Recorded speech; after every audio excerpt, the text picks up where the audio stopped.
राधे राधे दोस्तों, कैसे हो आप सब लोग। आई होप कि आप सब लोग बहुत अच्छे होंगे। दोस्तों, जैसा कि आप सभी को पता है कि आज अपन बात करने जा रहे हैं 25 डेज स्ट्रेटेजी। ये स्ट्रेटेजी रहने वाली है आरएस प्री 2025 की, जो 2 फेब को लगने वाली है। दोस्तों, अपन इस वीडियो में बात करेंगे उन टॉपिक्स के बारे में जिन टॉपिक्स को पढ़ने के बाद में हम 50 क्वेश्चन तो आराम से करके आ सके। सेकंड, उन चीजों के बारे में बात करेंगे कि जिनको करने के बाद में हम बहुत अच्छे तरीके से अपनी एग्जाम को स्कोर कर पाए। क्या हम पढ़े, क्या नहीं पढ़े, कैसे पढ़े, क्यों पढ़े, कि कैसे टाइम मैनेजमेंट करें, ये सभी चीजें अपन देखेंगे अपने इस वीडियो में। और इस वीडियो पे अगर आप नए हो तो चैनल को सब्सक्राइब कर दीजिए, और साथ ही अगर आप इस वीडियो आपको अच्छा लगा तो चैनल लाइक कर दीजिए इस वीडियो को, क्योंकि लाइक कर दोगे तो मुझे पता लगेगा ना कि आपको वीडियो अच्छा लगा या नहीं लगा। और साथ ही अगर आप कमेंट कर दोगे तो और सोने पे सुहागा हो जाएगा मेरे लिए कि आप अपने थॉट्स को कमेंट में मेरे तक पहुंचा रहे हो। तो दोस्तों, सब्सक्राइब, लाइक एंड कमेंट करना ना भूले।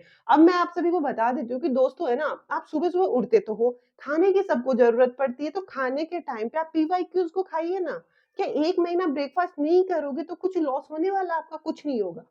अच्छे खासे तरीके से बॉडी मेंटेन हो जाएगी और प्री निकल जाएगा आपका। तो प्री निकालने के लिए सुबह सुबह 4 से 5 घंटे पीवाईक्यूज का ब्रेकफास्ट करिए। अब पीवाईक्यू का ब्रेकफास्ट करोगे तो वो क्यों करोगे? वो हेल्दी होता है एग्जाम के लिए, क्योंकि एग्जाम के लिए वो हेल्दी इस टाइप से होता है कि जब आप पीवाईक्यू को खाओगे तो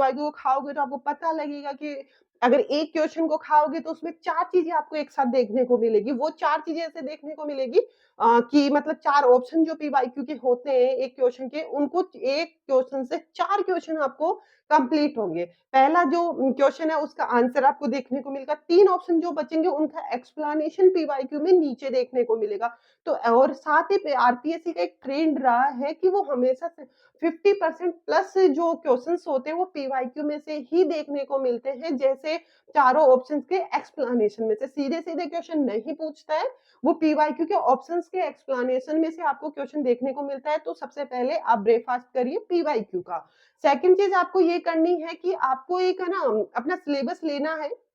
सिलेबस में आपको डिसाइड करना है वो टॉपिक जो आपको अच्छे से आते हैं, क्योंकि ऐसे सभी स्टूडेंट हो चुके हैं इस मूवमेंट पे। अगर आप मेरा वीडियो देख रहे हो कि आपने सिलेबस लगभग लगभग कंप्लीट कर लिया है, तो अब लास्ट मोमेंट पे 2 हाइलाइटर लीजिए और पहले हाइलाइटर वाले से आपको वो टॉपिक हाईलाइट करने हैं जो टॉपिक आपको आते हैं। जो 99 या 90% जो भी आपको टॉपिक आते हैं वो हाईलाइट करने हैं। सेकंड वाले हाइलाइटर से आपको हाईलाइट करने हैं वो टॉपिक जो आपको 50-50 आते हैं। तो अगर थर्ड वाला तो बिल्कुल नहीं करना ना, जो नहीं आता उसको छोड़ देना। जो आते हैं और जो हाफली आते हैं, जो 50-50 आते हैं, सिर्फ 2 हाइलाइटर से सिलेबस में दो दो टाइप के टॉपिक्स को हाईलाइट करिए। उसके बाद में आपको देखना है करंट अफेयर्स को, रीजनिंग को और इको सर्वे को। जब आप फिर आप बैठी तीनों को देख लिया, फिर आप सिलेबस के सामने लिख लीजिए कि इस टॉपिक को मुझे यहां से पढ़ना है। लिखने से आपका एक तो कंफ्यूजन दूर हो जाएगा कि जो आपके दिमाग में कंफ्यूजन चल रहा है ना,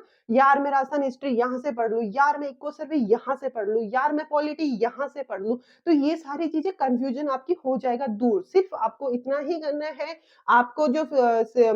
90 या 99% जो टॉपिक्स आते हैं उनको हाईलाइट करना है, फिर 50-50 आते हैं उनको हाईलाइट करना है, वो अलग अलग कलर्स में करने हैं। और फिर उसके बाद में आपको ये हाईलाइट करना कि इको सर्वे, करंट अफेयर्स और रीजनिंग मुझे कहां कहां से पढ़नी है। उसके बाद में सेकंड काम आपको ये करना है कि जो अब अपने पास टाइम बचा है 25 डेज या 27 डेज जो भी बचा है, उनको आपको 3 टाइप में डिवाइड करना है। पहले टाइप में आपको डिवाइड करना है कि 10 डेज आपको सिलेबस के सारे टॉपिक्स पढ़ने। वो किस टाइप से पढ़ने? थ्योरी पे नहीं पढ़ना, ना किसी कोचिंग से पढ़ना, ना आपको किसी बुक को उठा के पढ़ना है, ना किसी नोट से पढ़ना, आपको पढ़ना है एमसीक्यू लिए। अब एमसीक्यू के लिए मुझे पर्सनली पसंद आई है कनेक्ट सिविल्स वाली। अगर अभी का देखें तो अभी आप कनेक्ट सिविल्स की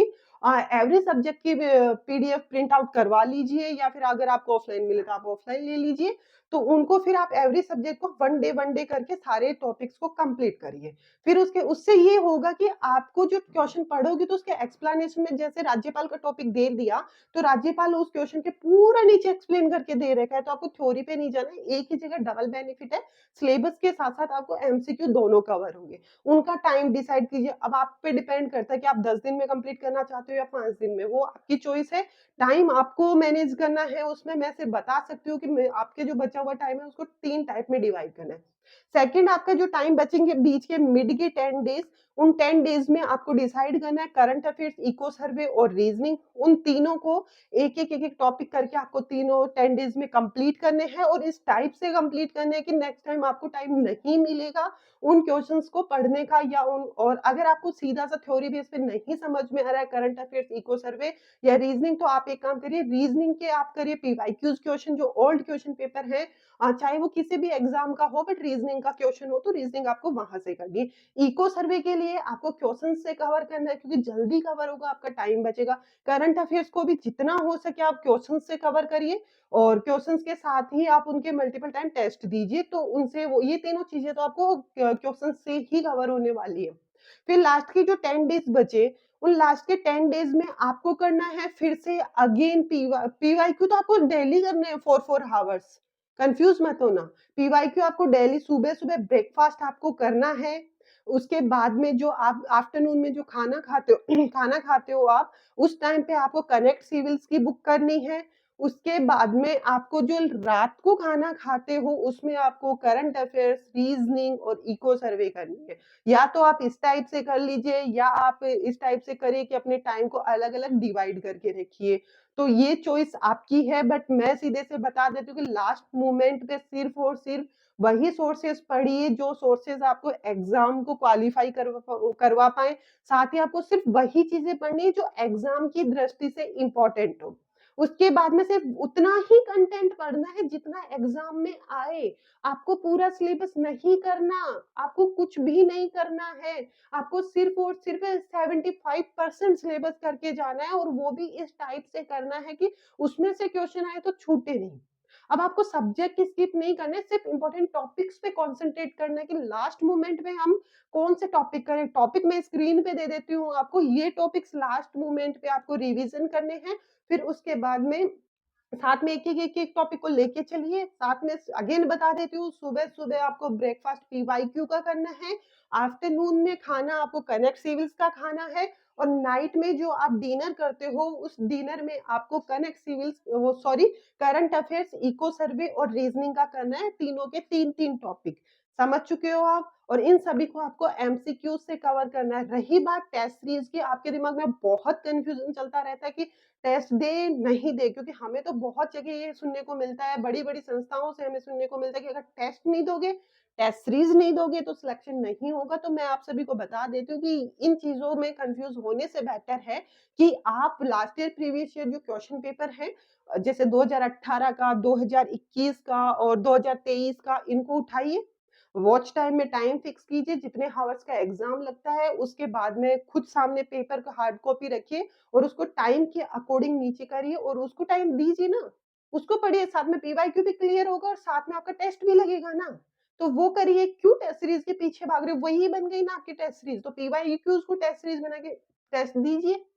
बाकी क्या पता अगर आप इस टाइप से पढ़ोगे सिलेक्टेड मटेरियल से पढ़ोगे सिलेक्टेड चीजें पढ़ोगे तो आपका प्री क्वालिफाई होने से कोई भी नहीं रोक सकता है और इस चीज की मैं गारंटी ले सकती हूँ और बाकी तो आप कंफ्यूज होते रहिए ना तो हमारा कुछ जाने वाला है ना कोचिंग वालों का कुछ जाने वाला है ना किसी और का जाने वाला है आपका और आपकी फैमिली का अगर आपका सिलेक्शन नहीं होता है तो दोस्तों फाइनली मैं आप सभी को यही कहूंगी कि अगर आपको वीडियो अच्छा लगा तो लाइक कर दीजिए चैनल पे नए हो तो सब्सक्राइब कर दीजिए और अगर मेरी कोई चीज़ बुरी लगी, अच्छी लगी तो कमेंट बॉक्स में कमेंट करके बता दीजिए।